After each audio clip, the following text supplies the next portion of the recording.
Well, it's all on the line on Friday night in Las Vegas. Oregon, Washington, the last Pac-12 championship. Everything you need to know right here, right now. Here we go.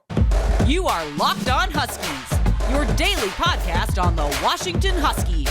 Part of the Locked On Podcast Network, your team every day.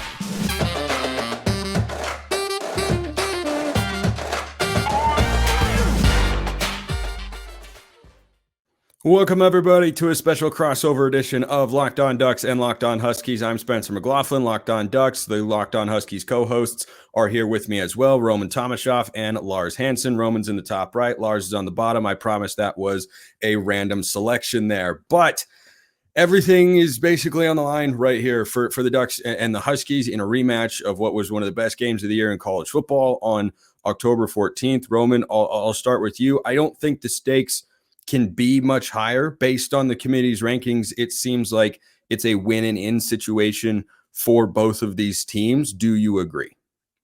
Oh, absolutely. Especially when you look at Washington undefeated, just it feels like one win away from a potential Rose Bowl where I don't think there's any way they'd end up falling to 4 with a win here. So it's definitely winning in for Washington. And then it definitely seems it's the same way for Oregon, because with all the love they've been getting for the committee, get a win, you probably move up into the 4 spot. And then depending what happens with, Florida State and some other matchups this weekend, it does really feel like a win and in for both teams, in my opinion.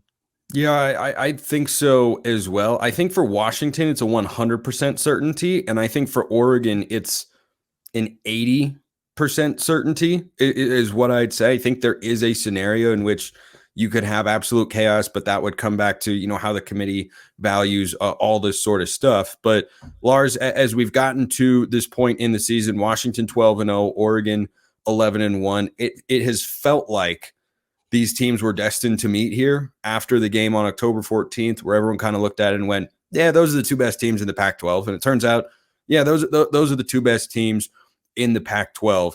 What do you feel is different right now compared to the middle of October?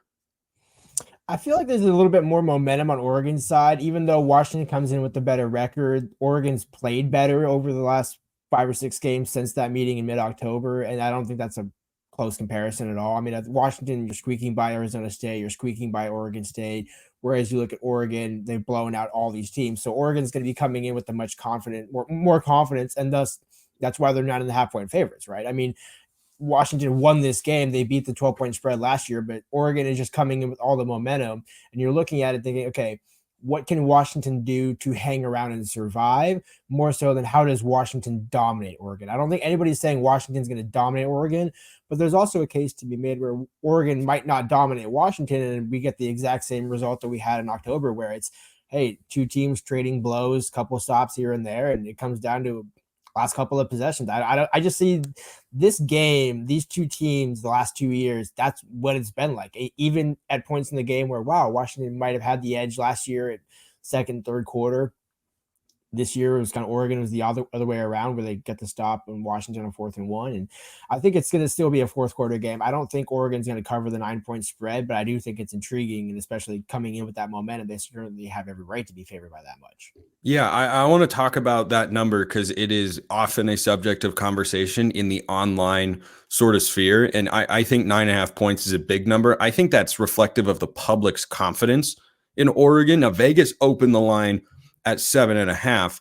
It moved out to 9.5. That tends to be public money. Early money tends to be public money. Late money tends to be sharp money. So I'd be curious to see. I just can't imagine that line is able to get over 10 because it's already moved a couple points in Oregon's favor. And, Roman, when you look at the last couple matchups, they have been really, really tight. Oregon has played a lot better.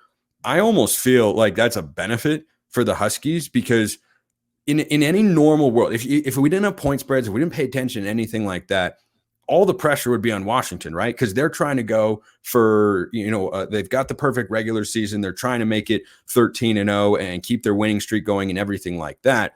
I almost feel like that number serves as a motivation for the Huskies of, hey, people are doubting us, we're underdogs, and coaches will take that any way they can and try to run with it. Oh, absolutely. Lars and I have talked to coaches, players this week, and that really is what the messaging is we don't mind being the underdog. Like, if you want to keep doubting us, fine. That's That's okay. They were underdogs a couple weeks ago when they went down to Oregon State. Like it's not even something that this undefeated team is, that this is the first time they're seeing it this season. And so it's really interesting just to kind of see how far it is swung in one direction. As you guys both said, it really doesn't feel like this is going to be a 2-possession game either way at this point in time, especially with how we've seen these two teams play each other over the last couple of seasons. And Washington, certainly they want to use this as, as a talking point, as momentum, as all the levers they can get. I know coaches will always say, yeah, we don't really look at that sort of stuff, but the line has swung so far in Oregon's direction that you can't not talk about it at a certain point behind closed doors. Yeah. I mean, if I were a head coach, I'd use anything and everything. I think back to Oregon's game against Colorado and the pregame speech that Dan Lanning gave his team. Everybody on the outside knew that Oregon was a much better team than Colorado, but on the inside, Dan Lanning is using whatever perceived chip or slight he can come up with to motivate his team, and it worked in that particular instance very, very well. Like, that is the job of coaches. So I'm with you, Roman, when people say, oh no, we don't listen to the noise, we block it out. Like, you might not hear everything, but you hear some of it. Like, everybody's got some downtime. People have social media, like that sort of thing has definitely happened. But this is a big line for a matchup that has been decided by 6 points combined in the last two meetings. It's come down to a field goal. And of course, Washington's come out on top in both of those games. Lars, if you had to point to a couple of reasons as to why you feel, the betting markets and a lot of public as well are so confident in Oregon here from the Washington perspective, what is it? What's kind of been the biggest drawback for the Huskies in the last couple months? I think it's consistency and execution. Just two simple things, right? Because Washington, and you combine them together, they haven't been able to consistently execute. When the defense has been clicking, the offense has regressed. When the offense has started to step up, the defense has given up touchdowns. There's never been both sides of the ball playing their best at the exact same time in the exact same game. They've gotten close at times, right? USC, you could argue was the case, maybe Stanford, but neither of those games you can point to, especially when you look at Oregon, when they're dominating all those games and saying, yeah, Washington is absolutely, this is actually a good team. It's like, well, no, they're kind of hanging on and surviving. And then, Michael Penix, the health on a number of levels with him, Roman and I both kind of agree he's more sick than hurt. I think that it's more like a immune system issue, not a rib issue. Again, everybody's got bumps and bruises at this point in the season, so I'm not saying he's at 100% body-wise, but I think if Penix can basically just rest and recruit this week and get enough energy back, that solves one of their problems. But the other problem is Washington, and this gets back to an injury, hasn't been able to run the ball. So that basically you're relying on one part of your offense and the defense trying to stop the run. It's like it's a half and half of both. That's why there's not as much confidence on Washington's side from a public perception standpoint, right? Where if you look at Washington versus Oregon's run game carries the load and it's not even close. And that's not a slight to Dylan Johnson, but you have Bucky Irving and Jordan James who can get 120 at minimum, whereas Dylan Johnson hasn't been able to consistently get 100 yards. Now, on top of that, Will Nixon and Tyba Rogers have been the two behind him getting 25, 30 yards combined max if you're lucky. So I think the fact that has been a struggle for Washington in the run game. Jalen Polk has been on a different planet the last 2 weeks against Washington State and Oregon State. There's a number of different things. Jalen McMillan coming back missing. Washington hasn't had their full complement of receivers. So it's kind of been a survive and advance mindset. Now this week you have everybody healthy for them, basically that you're going to have healthy at their healthiest. So this is kind of the opportunity for Washington to say, hey, yeah, we've been doubted, but now we have all of our pieces here. Now we just have to show that we can put it together in one singular game. Real quick, is sickness what Michael Penix has said about that? Because I know he's been asked about it, but I haven't seen like a really clear, definitive answer. He refused to answer after the game. Yeah, like he flat out was basically like Kyle Bonneger asked him the question what the deal was after the game. He's like, no, it's all me. Next question. I appreciate it. Thanks, though. Like, literally, that was his verbatim response. Like, no, I'm good. Thanks. See you. Well, I can assure you Oregon fans are accustomed to not getting a whole heck of a lot on the injury front, which will affect some of the matchups in this game that we've got to get to. One team is going to have a championship after Friday night. You can have a championship performance over at eBay Motors because passion, drive, and patience, what brings home the winning trophy, is also what keeps your ride or die alive. eBay Motors has everything you need to maintain your vehicle and level it up to peak performance, from superchargers, roof racks, exhaust kits, LED headlights, and more. Whether you're into speed, power, or style, eBay Motors has got you covered. With over 122 million parts for your number one ride or die, you'll always find exactly what you're looking for. And with eBay Guaranteed Fit, your part is guaranteed to fit your ride every time, or your money back. Because with eBay Motors, you're burning rubber, not cash. With all the parts you need at the prices you want, it's easy to turn your car into the MVP and bring home that win. Keep your ride or die alive at ebaymotors.com. eBay Guaranteed Fit, only available to U.S. customers. Eligible items only. Exclusions apply.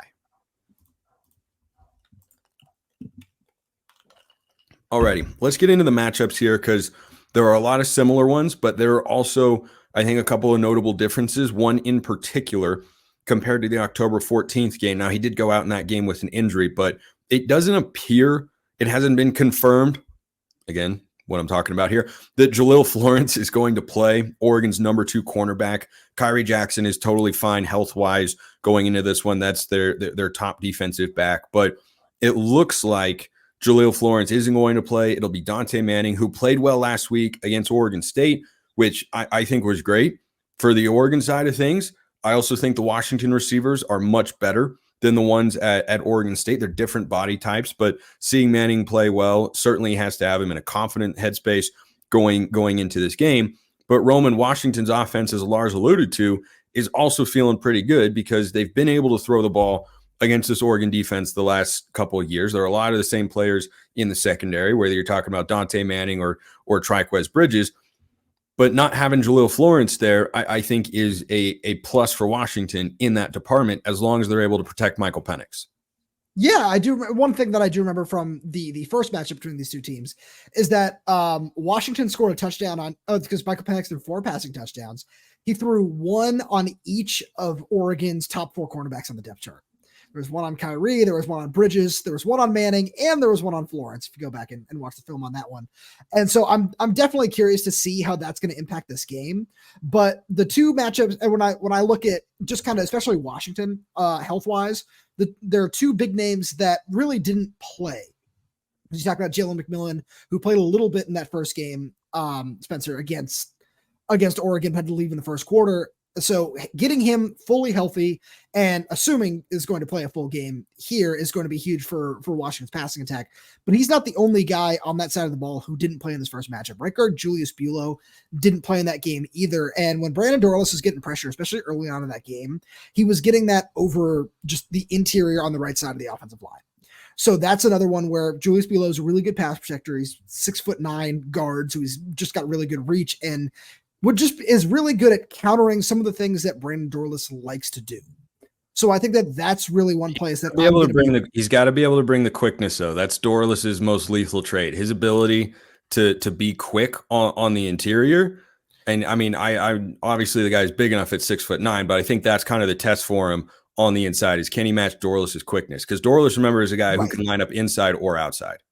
No, you're absolutely right. And we all know how good Washington's tackles have been this season. Trey Gautano and Roger Rosengarten have just been absolutely spectacular. And then the one guy who Lars and I have highlighted on Locked On Huskies all season long that has just been absolutely spectacular this year, especially if he needs to help to the inside, if Brandon Dorlus tries to go inside, is center Parker Brailsford.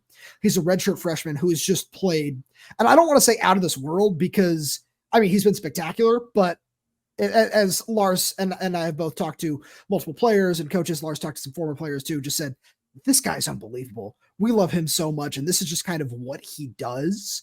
And Parker Brailsford should be a first-team freshman All-American come by the end of December. So he's somebody who also will just be a big help if Brandon Dorlus just does try to go to the inside there.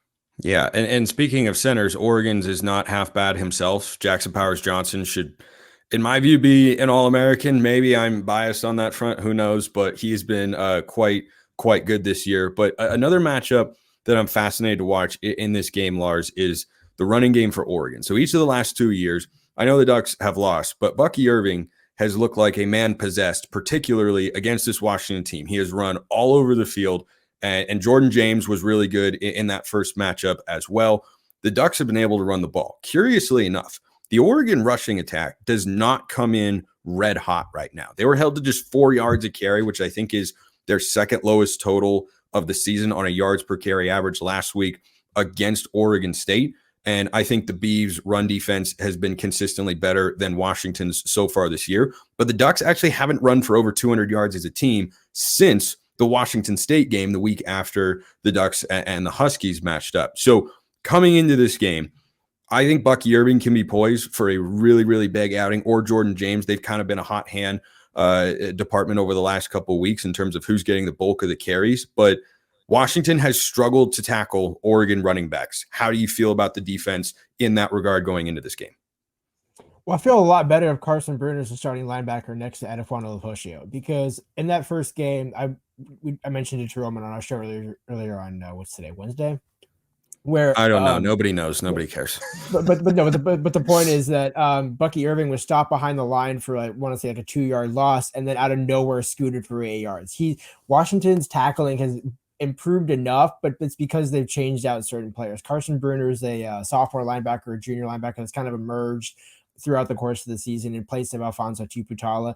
The combination of Carson and his ability to actually read, and not only just read, but read and cut. Like, go watch the Oregon State game. He made a number of cuts to bring Damian Martinez down for at least no gain or a very, very short gain. That's something they did not have in that first matchup against Oregon. The other part of that is Tuli Tulikasinoa, the interior defensive tackle, defensive lineman, whatever you want to call him. He's going to play more of a role this weekend after getting, I think, 5 snaps against Washington State, more of a scheme thing, as Roman mentioned on our show. But those two alone shouldn't make a lot more difference in that run game to really slow Oregon down. Because I think if we're being fair here, Oregon's not going to not run the ball. It's just a matter of how much can you slow them down. Are you holding them to 120, 110? Because if you start to get over 130, 140, that's a problem for Washington's defense, especially when you throw in the fact of how well Bo and those guys can check it down and throw and kind of just move the ball. The thing with Washington, when it comes to stopping the run game, if you can force Oregon into more of a passing situation, I think as average as Washington's secondary is, that's a better matchup than Oregon running the ball against them, because anybody can run over Washington if you put enough bodies. Do you feel that way, though, with the way that Bo Nix has been playing over the last 4 weeks? He's gone for over 400 yards twice, and he's accounted for 20 touchdowns and 1 pick. No, that's to your point. I think if the one that I'm more worried about would be the run game, because if Oregon can, the reason why I say that is because if Oregon can run the ball effectively, it doesn't matter what Bo can do, because that's just a cherry on top, right? Bo can then throw for 300 or 404, and then it's a route, right? Washington has to be able to stop the run in order to make this game a little bit longer, make the drives a little bit longer. Even if you're still giving up points on those drives, you can't allow Bo to go quick, run 5, run 8, run 12, because then at that point, Washington's chasing the game, and I don't know if they have the firepower along with the defense that would be giving up those points to hang with Oregon in the championship game. I think the biggest thing that defines this game, Roman, is Oregon's ability to get pressure on Penix. I think in the last several weeks, as he's been dealing with sickness, injury, whatever you want to call it, or whatever it is, I mean, nobody knows. So whatever it has been, he has not been the same guy. And one of the things that, came up in the Arizona State game that I think you've heard pundits and broadcasters talk about quite a bit is the interior pressure has disrupted Michael Penix in the pocket, as it does for any offense, frankly. It's the most disruptive thing you can do defensively is get interior pressure, because the quarterback doesn't really have an opportunity to directly run out one way or the other. And Penix is a guy who wants to kill you from the pocket. Oregon's defensive line last week against Oregon State, who was a little banged up with their front five, they played one of their best games ever, and I thought the interior guys did a really, really good job. If Brandon Dorlus and Popo Amavai, who you should not sleep on, he's a 19th year college football player, so he's pretty big and strong.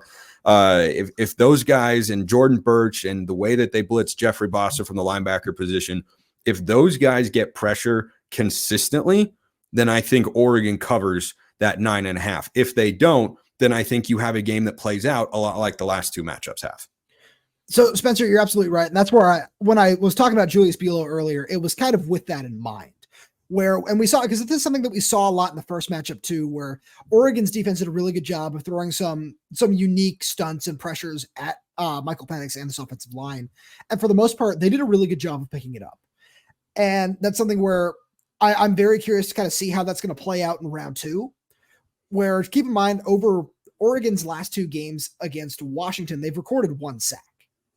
And that's something where I want to keep that in mind, just kind of as we look at this matchup. But so just real quick on that, it was 1 sack in the. I think last year there was absolutely no pressure on the quarterback. I'm with you there.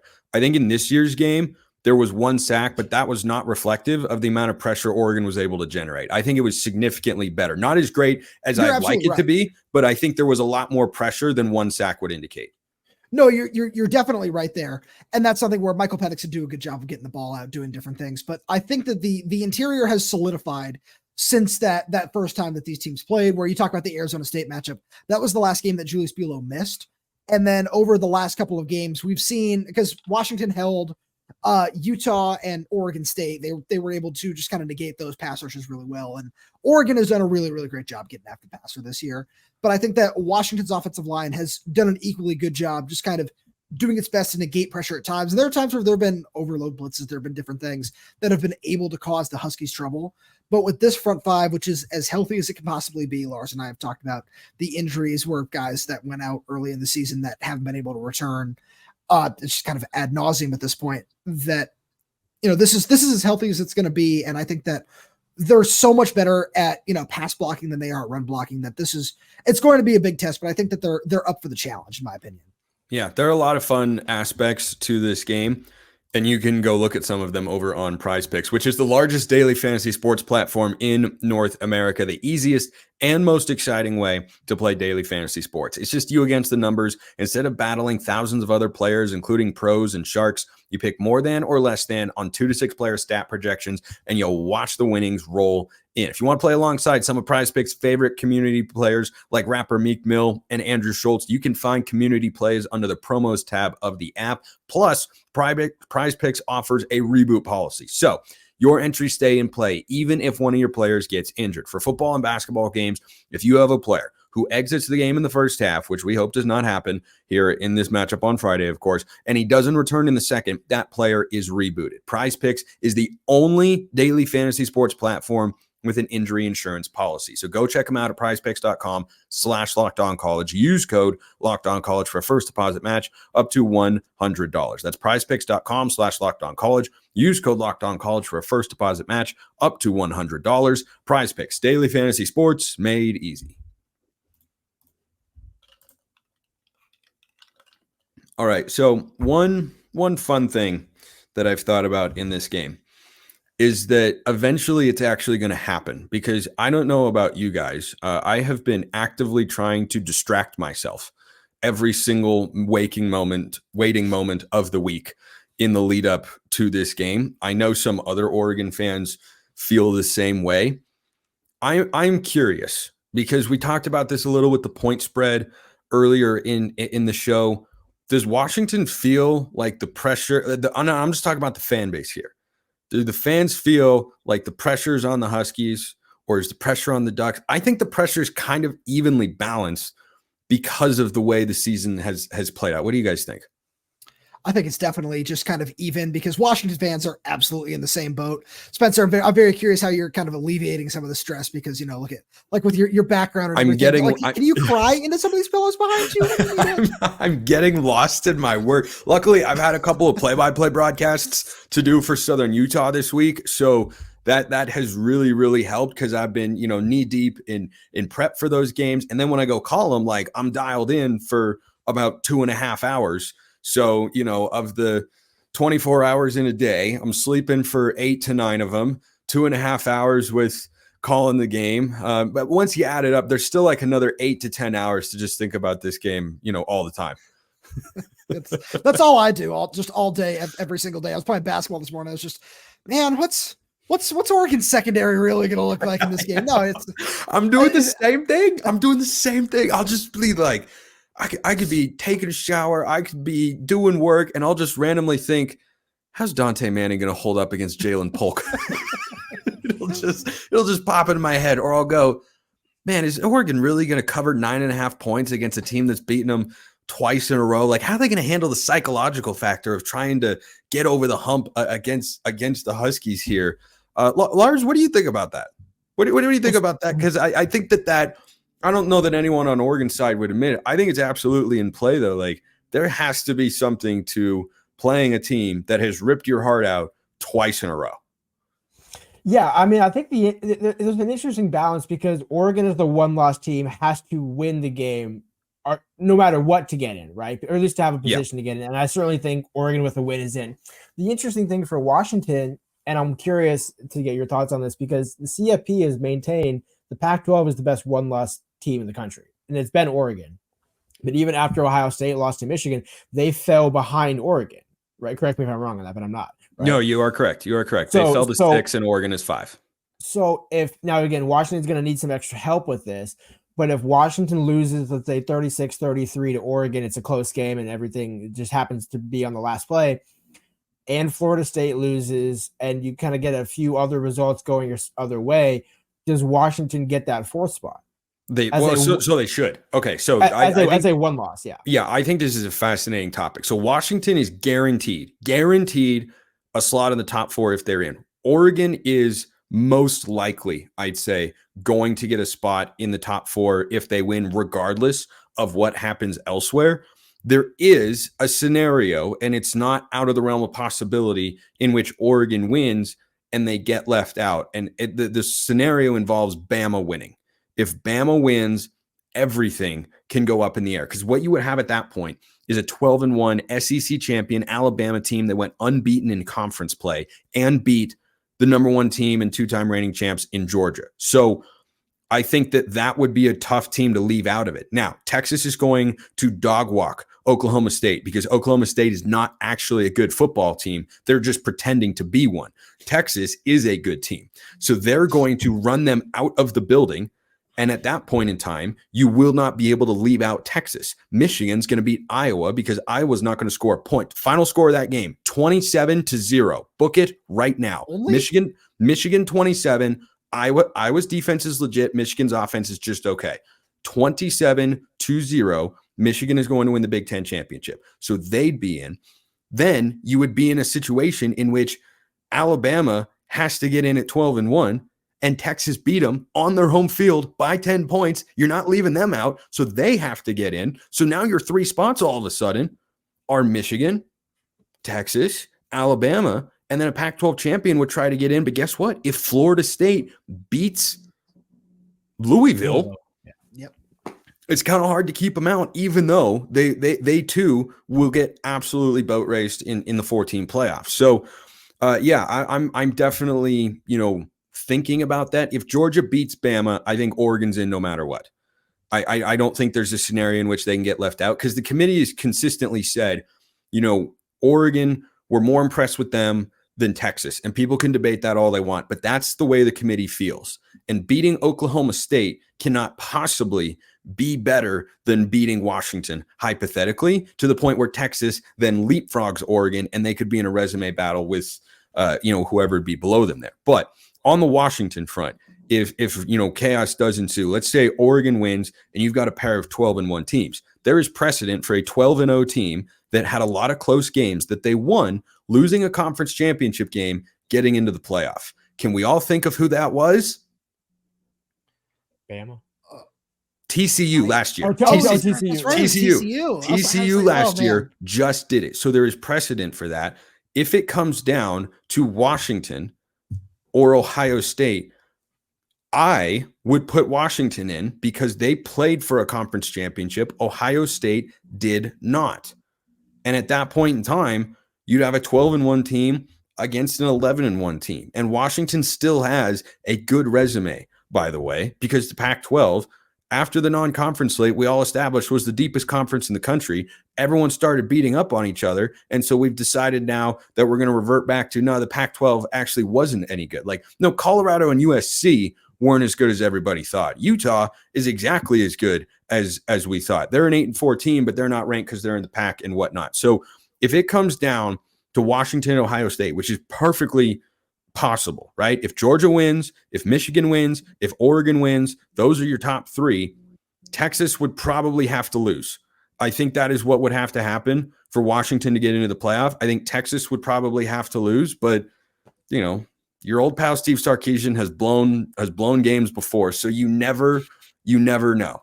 You never know. Maybe Mike Gundy's has got something cooking, but I don't think the committee will put in a 12-1 Washington over a 12-1 Texas. And I think that if Texas loses and Bama loses, then Washington should get in if they lose the game, which I obviously think is possible. I don't know that I'm like as confident. I'm just nervous about the game. Like I see a lot of Oregon fans all over the place. Oh my gosh, we're gonna boat race Washington. We're gonna do this. I'm like, that's our whole YouTube comment section, man. Yeah, that's basically our whole comment section. Yeah, that's how it is. So I'm gonna save my prediction for tomorrow on the show, though. I do think Oregon is going to win the football game. But if you guys would like to do predictions to end today's show, you're free to do so, or you may save them. Go for it. Yeah, Roman. See, Roman's not a predictions guy. No, absolutely not. This is not my thing. Even though you I will Washington win last time and it worked out fine. I called everything with that one because I said Washington by 3. I also had Washington by 3. Hey, respect. See, that's yeah. We for what it's worth. For what it's worth, you know what? More people who will listen for the first time tomorrow. I've got Oregon winning 38-27. That is my prediction. Okay. I do not think this is a game though in which Oregon is going to, have a 21-3 lead in Washington. I think it is back and forth, and eventually I think Oregon's defense is able to make a play to kind of give them a win. And by the way, that field goal that I'm predicting Camden Lewis to make is inside of 25 yards. It's a short one. I'll give you this, that it's not going to be a multiple possession game. I don't think that. I respect that position. These two coaches have matched up with each other the first 2 times. The way that they have just shown to go back and forth just on the chessboard with everything it is that we've seen from them so far, with the way these two teams are playing, this is going to be a true heavyweight fight. And I saw somebody on Twitter just say, yeah, this is going to be cinema. That's what it is. And at Spencer, I know you're going to be there. Lars and I will not be. I'm personally okay with not being there because it's just going to be just like everything inside that stadium is just going to be stress. And it's if that stress isn't going to come through into your living room. I mean, let's be honest here. Lars, jump in. I was going to say, so 2 parts. One, I match your 38, but I have it 38-34 Washington. And my caveat is that final stand comes on a 4th down stop for Washington's defense to win the game. Oregon fans are going to love that prediction right there. Well, and the part of that is Washington has shown they can execute on 4th down, and Oregon hasn't against Washington. That is true. That is absolutely true. So Lars thinks a win. Roman is going to curl up in the fetal position, and I'm going to do that in the press box on Friday night in Las Vegas. Roman Tomashoff and Lars Hanson, co-hosts of Locked On Huskies. I'm Spencer McLaughlin, Locked On Ducks. Thanks so much for listening, everybody. Appreciate it. Have a wonderful rest of your day. And for my Oregon brethren, as always, go Ducks.